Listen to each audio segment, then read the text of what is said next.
Hey guys, Sarah at Caddy Girl Garage. So I hope everybody can hear me. We got a lot of wind here today again. Okay, so I'm totally giving everybody the right to think that I'm absolutely insane. I'm not insane, but 2 nights ago, something came up that I would really regret passing up. So again, got to make choices in life. Everybody has asked me would I ever consider selling the 59. I wasn't. I absolutely was not considering it until I saw the other something.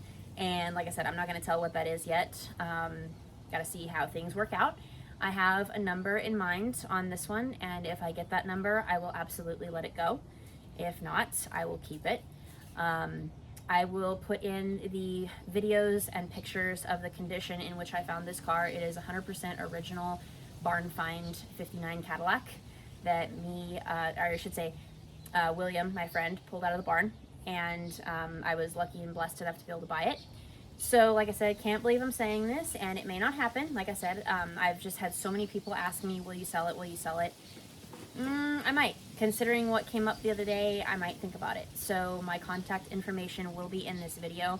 I bought it in the condition of not knowing whether it ran or not. We got it running. It needs a carburetor. The carburetor is completely dried out and shot, so it needs a carburetor to keep it running. But it is not frozen. I did not hear any like lifter ticking, rod knocks, nothing like that. You guys can refer to the video. I'll tag it in the end of this one so you guys can see it. But like I said, California car, not rusty, clean title. It's always been in California. So yeah, like I said, I'm kind of thinking about it. So you guys can think that I'm crazy all day long, and reach out if you're interested. There will be a lot of videos and pictures in the end of this video.